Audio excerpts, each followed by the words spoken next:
While I was still pondering about what the topic of this video would be, I came across a lot of people asking for materials to help them with either an upcoming exam, job interview, or promotion. It then dawned on me to talk about past questions. Past questions are an essential resource in any build-up to an exam. It gives you an insight into the mind of the interviewer or examiner, as well as their pattern of questioning, and also forms part of what you need to prepare for. So if you're about preparing for that all-important job interview, promotion, or school exam, and you need to use past questions, stay tuned.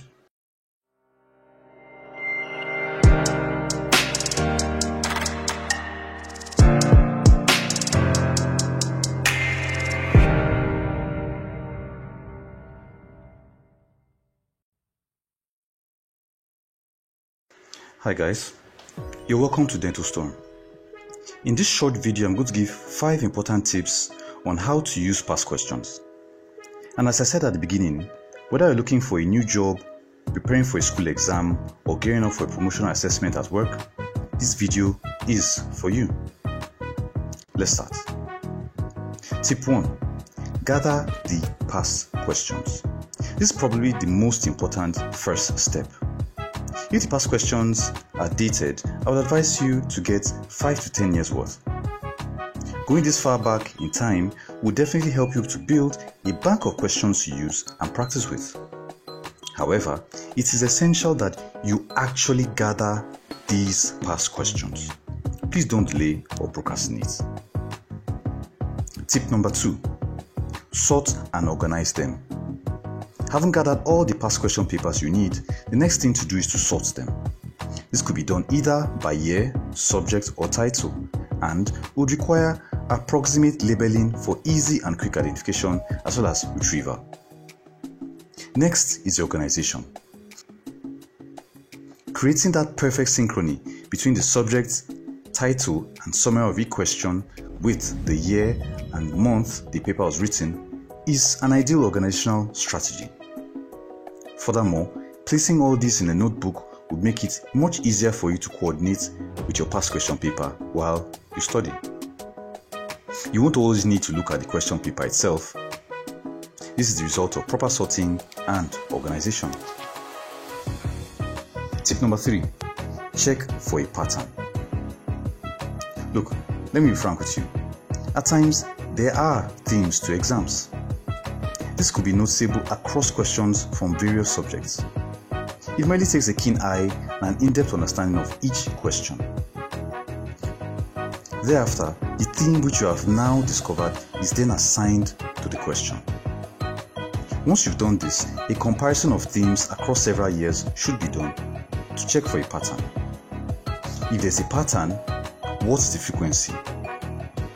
Is it every 2 years, 3 years, or 4 years? Doing this does help you make a calculated guess as to what questions to expect and which ones to pay less attention to. Please do note that this tip is not applicable in all situations and is not a substitute for intense studying as well as an in-depth understanding of your study materials. Unless wholesome changes are made to the curriculum, exam questions will be centered around familiar aspects. This is my personal belief. At this point, let's pause for a moment. Dental Storm will be right back.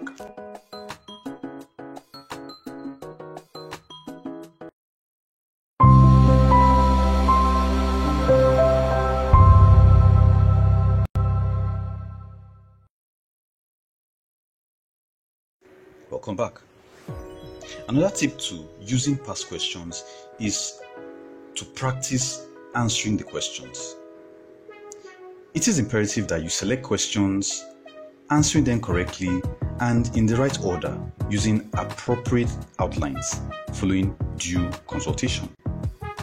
Doing this would equip you with invaluable experience and knowledge should in case that question or something similar to it appears in a future exam.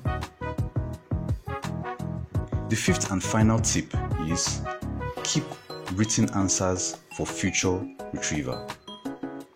This is more or less self-explanatory.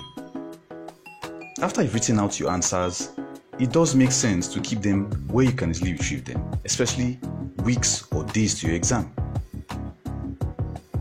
It will be an invaluable resource serving to cut long hours of study time, especially at that very critical period. Let's recap. In today's video, I've given you 5 important tips on how to use past questions. They are: 1. Gather the past questions. 2. Sort and organize them. 3. Check for a pattern. 4. Practice answering these questions. And 5.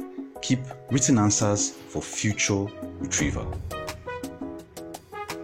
If you have a couple of past questions lying around, why not use them to your advantage by following these 5 tips I've talked about in the video? But if you feel yourself holding back, delaying, or procrastinating, watch this video to find out why you're procrastinating. Until next time, it's bye for now.